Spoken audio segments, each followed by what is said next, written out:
Autumn for Black Tree, written and read by Oliver Tonic. This is a completed novella, read as a series.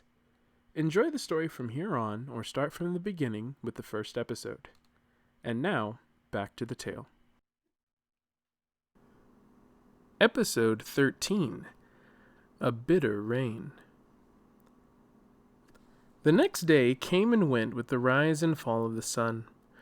Queen Caporia had seen her daughter periodically throughout the day, but not as much as she usually did. In the evening, she called her husband in and told him to go see her. Farron always knew what that meant. He waited until the darkness had fully fallen and then rose up. He took his royal garrison with him. The soldiers always had a little fight amongst themselves over who would end up donning the fireproof suit to let Paxis out of her cage. No one ever wanted to be the one to do it. The king and his men made their way out to the servants' quarters. They reached Paxis' cottage and surrounded it as they passed out shields and spears amongst themselves. One by one they began, first with the hard banging on the front door. Farron began to call out to her. There was no reply. By this point the silence was typical. The men located towards the back of the house drew their shields and began pounding on her back walls. Still nothing. The carriage rolled up to the front door now. It was backed up with the cage door ajar and the flame-resistant soldier holding it open. By the time the man with the small stones had started casting them on a rooftop, King Farron was beginning to worry. Without realizing it, he had begun to pace. The noise was getting louder and louder. Farron began to be concerned it would start to wake everyone else in the servants' quarters. "Enough," he said finally. "Paxis, where are you?"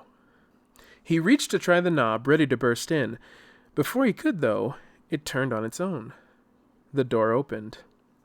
Farron quickly stepped back, and so did his men. He was directly in the danger zone. But rather than the expected fire and fury, out walked Paxis in her night attire, standing erect, and not a wisp of flame to speak of. "I'm here," she said. She was calm, very calm. The king drew closer to look in her eyes. He couldn't even see the fire there. "Did you need something?" she asked. "Otherwise I have a lot of work to do in the morning and I need some rest. The ball is tomorrow." Farron was furious. "It's that knight, isn't it? Barley can't solve all your problems. You want some knight in leafy armor to come take you away from all this? It won't happen." He stepped closer and started to point a finger in her face. The fire was in his eyes now. "He'll bring you back. Even if he knows about what you are, he's going to find out someday about who you are. And he'll never—" "And what's that?" She spoke over him. "Who is that exactly?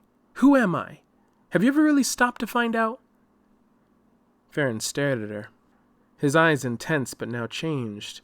They seemed to be still trying to maintain a resolve, but had lost whatever it was that they had been fighting for. Paxis let the questions linger in the air. The soldiers in her peripheral weren't moving, sitting as silent and still as figurines. "You never knew me. I needed a father. You could have always been that to me, and I could have always been your daughter. Instead, it was a part-time job for you. The rest of the time I was a tool, a pawn in your sham of a marriage." Farron's eyes softened. Through them she could see all the times she had been thinking of. Times outside of the field burning, times outside of the forced farming, times when she was just a little girl with a missing father and he was just a man in a new family with a new daughter. Times when she was listening to him wide-eyed as he told her stories. When he taught her new games with her brother and shared his wisdom on what it would be like to someday care for a kingdom all her own. "Why couldn't you be that father to me full-time?" she said. "Why can't I always remember you that way?" Farron's eyes shimmered in the light of the torches his men held. He knew he had nothing to say. "You've left me with enough hurt to last a lifetime," she said softly. "I don't need any more." Paxis stepped quietly past Farron and towards his soldiers. They made way for her as she slipped by. The men sat still and unheard, looking at the king who was still facing where she had been. She continued to create distance between them. When she was sure she was far enough away that they couldn't see her anymore, Paxis transformed. She ran through the servants' quarters and into the bush surrounding it. She noticed her awkwardness as she went due to her clothes still being on. That's when she realized she hadn't lit up. She was a large cat, but was not afire. She lifted her paw to her face and saw that her fur was a shade of red with what looked like black spots. As she observed her coat, she saw droplets drop from her face and wet her fur. She was crying. She looked up to the moon and saw it distorted in her tears. It occurred to her that perhaps in her cat form she had always been crying, but the fire of her anger had simply burned her tears away. The king arrived home and was already sprouting little mushroom heads after his confrontation. He didn't want to tell his wife what had happened, but he did anyway. It went as expected. She was very unhappy, and she wore him out with insults about his incompetence. His affliction grew worse. He finally took his leave from her and headed down to his dungeon throne. He took a torch and fumbled for his keys when he reached the great black door. He unlocked it and closed the door behind him. Turning around in the dark room, he rested his forehead on the door with a sigh. The mushrooms on him were opening up now. He had one directly between his shoulder blades that was really getting out of hand. He knocked his head against the surface of the door a few times before he turned back around and began lighting the torches in the room. As he did, he saw his throne illuminated.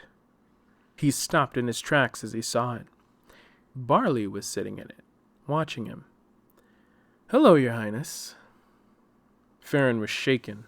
Out of instinct, he found his hand on the hilt of his sword. It was one he carried around mostly for commanding direction and rarely for battle. Almost immediately, he thought better of it and his hand fell. There was nothing left to fight over. He'd been found out.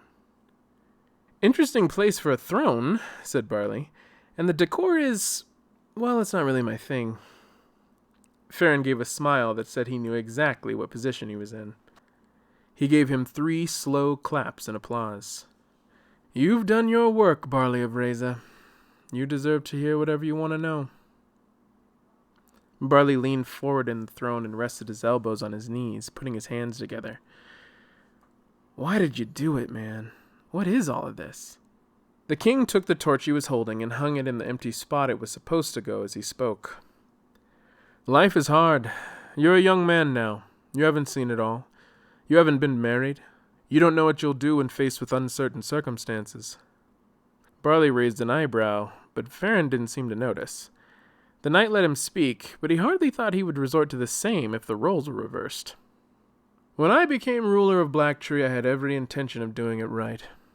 I was studied and prepared for my responsibilities. It wasn't long after I came to power that the queen had me enter into my royal oath. It was what she called a necessary rite for her co-rulers. I was given a small, white, wispy thing, no bigger than a nut. I was to swallow it. It was so puffy and light that it was nearly insubstantial as it went down, almost as if it dissolved before it reached my belly. It seemed a harmless thing for some time. But soon I found myself weighed down with my kingly duties. My queen told me again and again that I was never quite up to the task. That's when I found the little white heads popping up all over me.